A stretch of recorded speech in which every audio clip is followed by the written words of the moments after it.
Selamat datang di channel Pemuja Malam. Jangan lupa like, share, and subscribe ya. Terima kasih.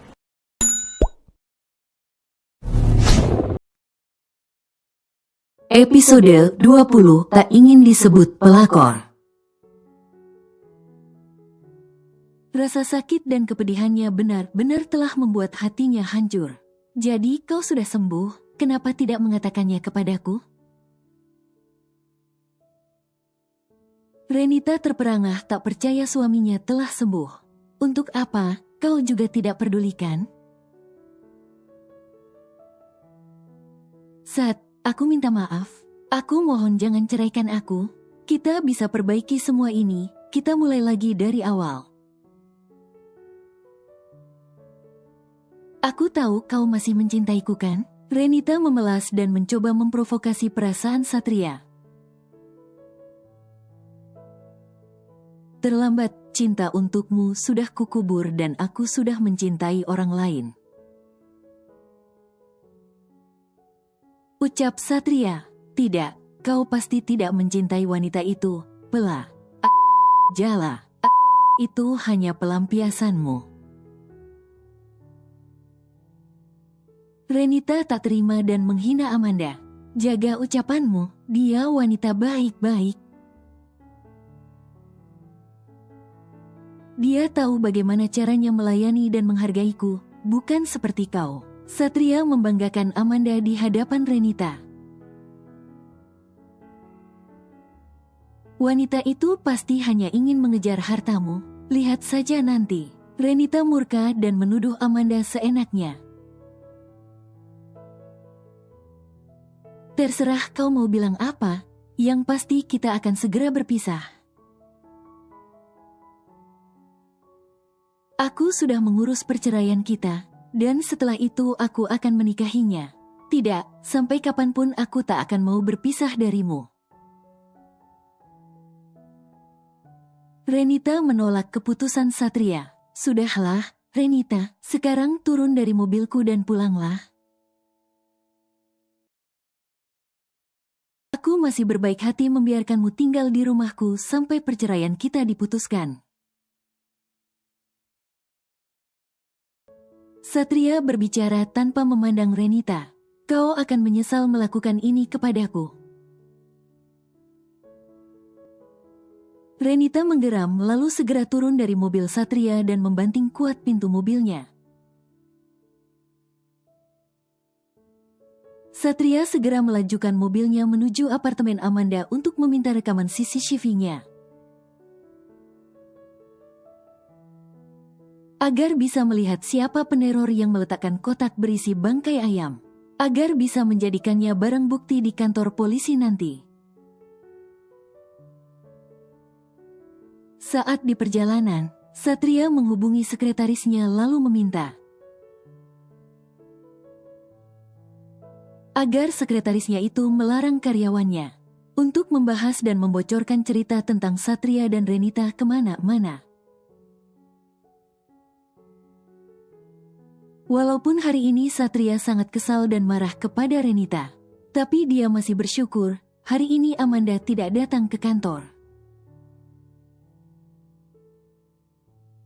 Kalau tidak, entah apa yang akan terjadi jika Amanda tahu Satria sudah menikah. Mendadak hati Satria semakin merasa bersalah. Karena telah menutupi semua ini dari Amanda, harusnya dia jujur mengakui statusnya. Tapi Satria menjadi pengecut jika membayangkan Amanda yang menjauhinya. Jika tahu status Satria adalah suami orang. Satria terlalu takut kehilangan Amanda. Sementara itu di gedung Wijaya Group. Sekretaris Satria sedang melarang dan mengancam para karyawan yang mendengar pembicaraan Satria dan istrinya tadi. Agar tidak membahas dan menyebarkan berita itu kemana-mana. Tapi tanpa sepengetahuan sekretarisnya itu. Berita tentang Satria dan Renita sudah beredar di grup WhatsApp karyawan. dan menjadi bahan obrolan hampir di semua karyawan. Dan apesnya, Amanda adalah salah satu anggota grup itu. Dia baru saja dimasukkan oleh Sinta. Amanda yang sedang menonton drama kesukaannya merasa terganggu dengan bunyi notif pesan di grup WhatsApp karyawan.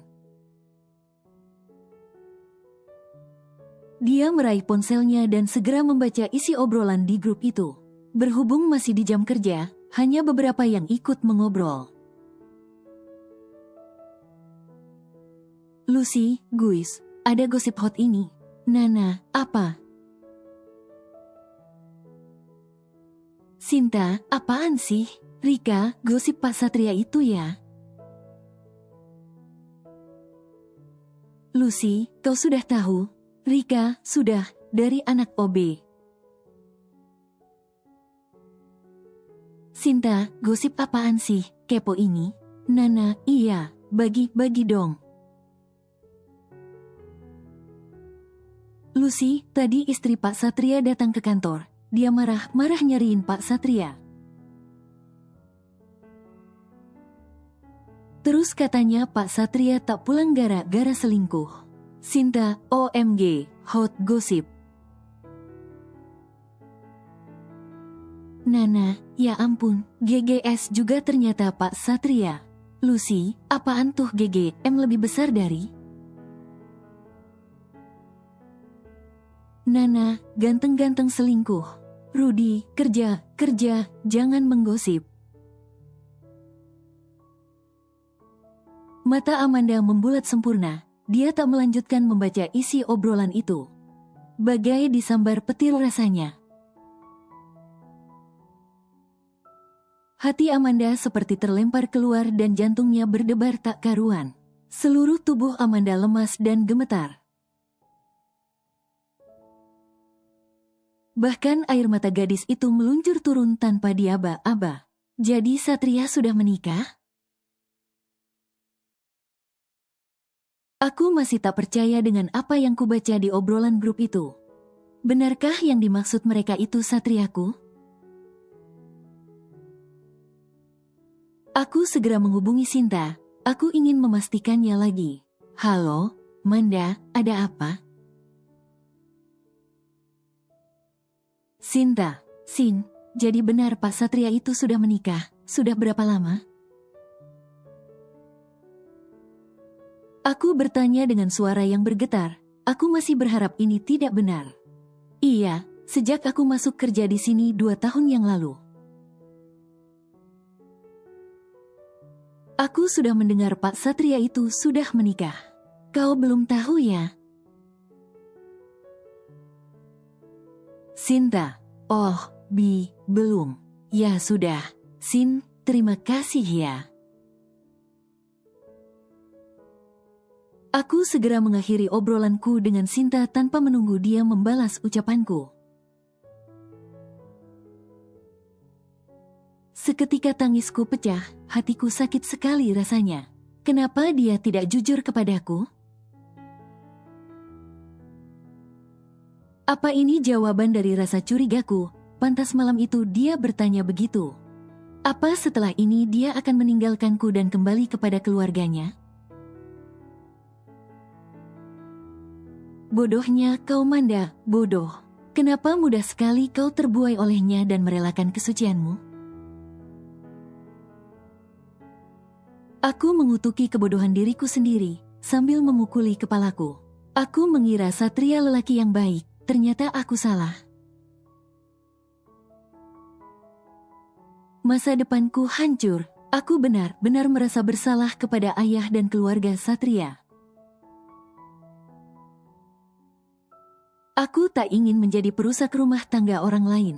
Satria, brengsek, kenapa kau tega melakukan ini kepadaku? Aku berteriak meluapkan kemarahan dan rasa sakitku. Aku sadar diri, aku tak bisa lagi ada di sini. Aku segera mengemasi barang-barangku dan berlalu dari apartemen ini sebelum Satria datang. Aku tak ingin melihatnya lagi. Aku masih berdiam diri di dalam bus kota. Setelah kabur dari apartemen Satria, aku tak tahu harus kemana. Aku tak mungkin kembali ke rumah ayah. Karena Satria pasti mengejarku ke sana. Itu pun kalau dia masih berniat mengejarku. Aku tak mungkin bisa menahan emosiku jika berjumpa dengannya. Dan aku tak ingin ayah syok jika mengetahui semua yang terjadi kepadaku.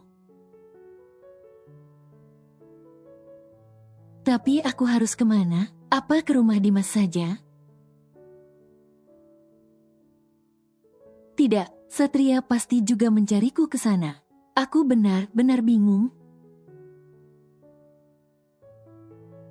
Tiba-tiba otakku teringat seseorang. Iya, dia pasti mau membantuku untuk memberikan tempat tinggal. Aku memutuskan untuk ke rumahnya saja. 30 menit kemudian, aku tiba di depan sebuah rumah petak di ujung gang sempit. Aku mengetuk pintu kayu yang sudah usang itu. Dan di ketukan ketiga, seorang wanita parubaya membukanya. Manda. Wanita yang biasa kupanggil emak itu langsung memelukku. Dia adalah kakaknya ibuku. Emak, boleh tidak sementara aku tinggal di sini? Takut-takut aku bertanya kepada emak, walaupun aku tahu dia pasti mengizinkannya. Tentu saja boleh dong, emak jadi punya teman tidur. Tapi ada apa? Kenapa kau ingin tinggal di sini? Ayahmu tahu? Aku sudah terka. Emak pasti bertanya seperti itu. Tidak ada apa-apa, Mak. Ayah tahu kok. Ucapku berbohong. Memangnya apalagi yang harus aku katakan? Aku tak mungkin mengatakan semuanya kepada emak. Itu sangat memalukan. Tapi kenapa wajahmu sedih begitu? Emak tahu kau pasti ada masalah. Tapi kalau kau tak mau cerita, emak tak akan memaksa. Ini yang membuat aku sayang sekali kepada emak. Dia selalu peduli dan pengertian kepadaku. Sifatnya jauh berbeda dari ibuku.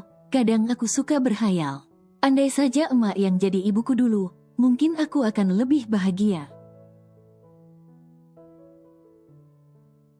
Aku hanya tertunduk diam, tak tahu harus menjawab apa. Ya sudah, kau istirahat dulu sana. Emak mau membuatkan minum. Emak mendorong pelan punggungku agar berjalan menuju kamar. Emak hanya tinggal sendiri, suaminya sudah meninggal. Dan anak sematawayangnya hilang saat hanyut di sungai ketika berumur 10 tahun.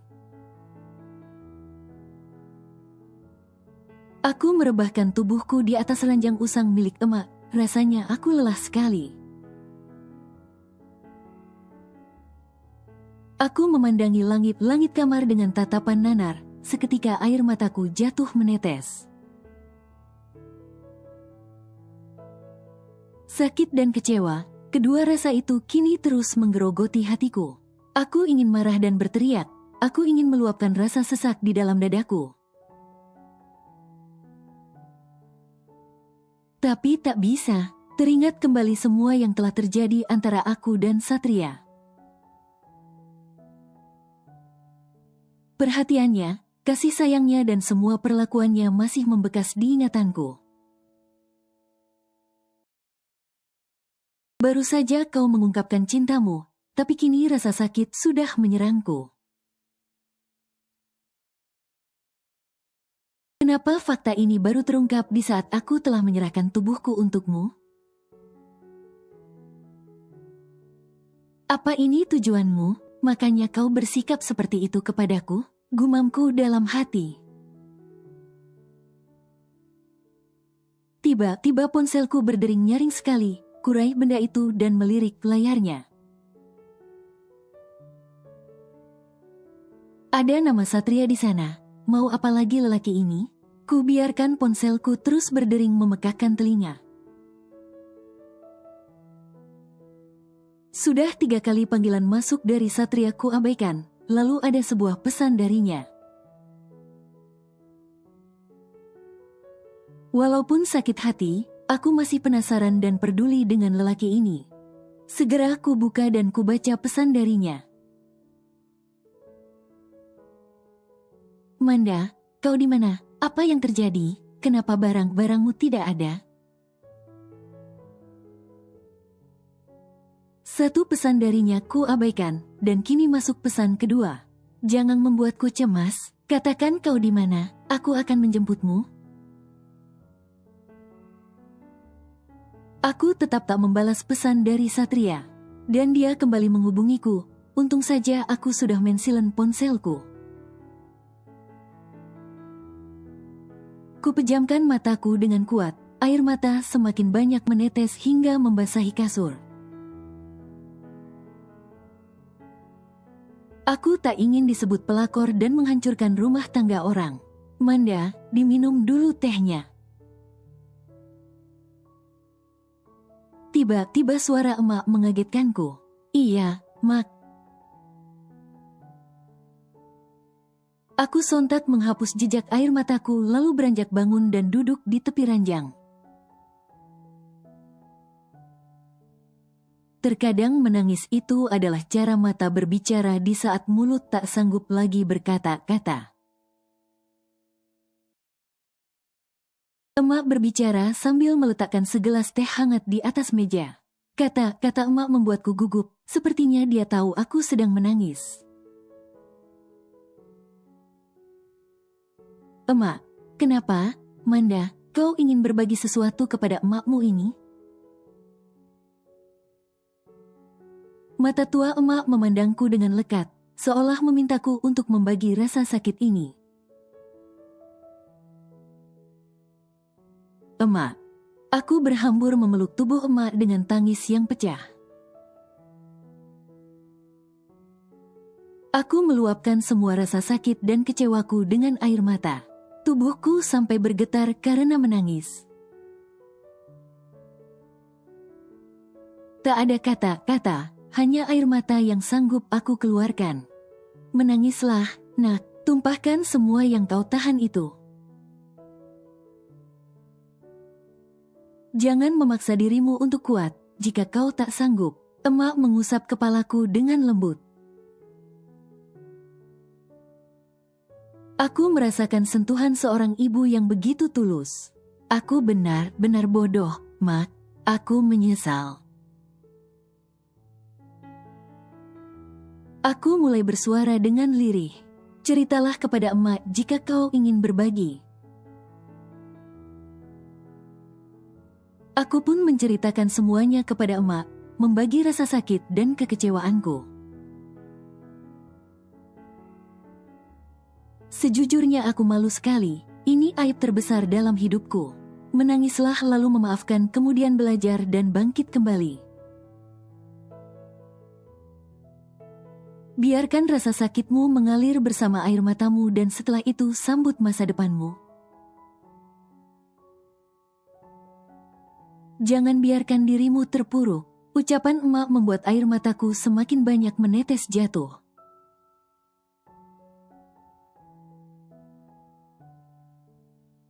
Setelah menemui pihak apartemen untuk mengecek CCTV,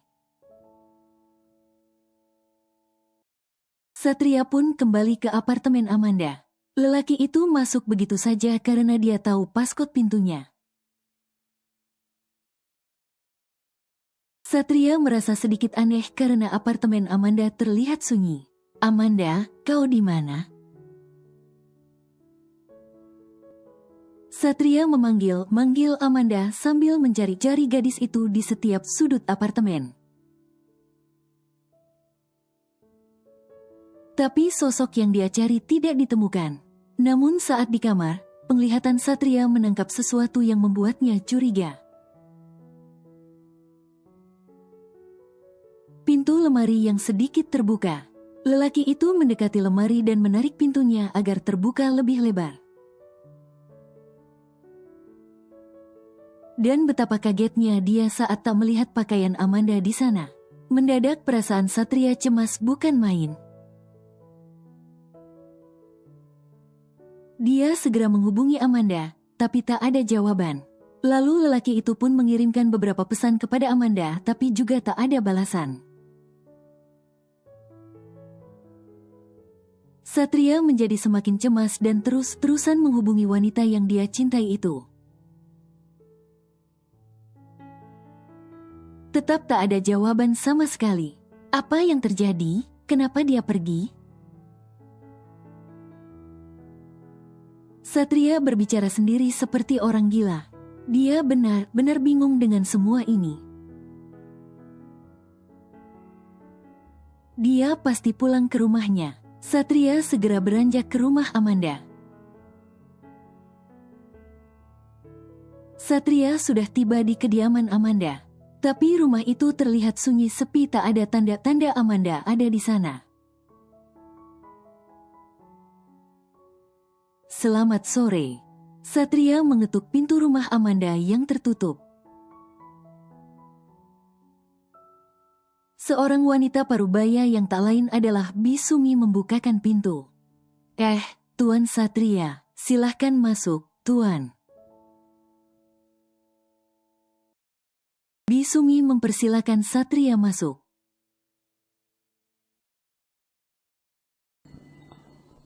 Bersambung.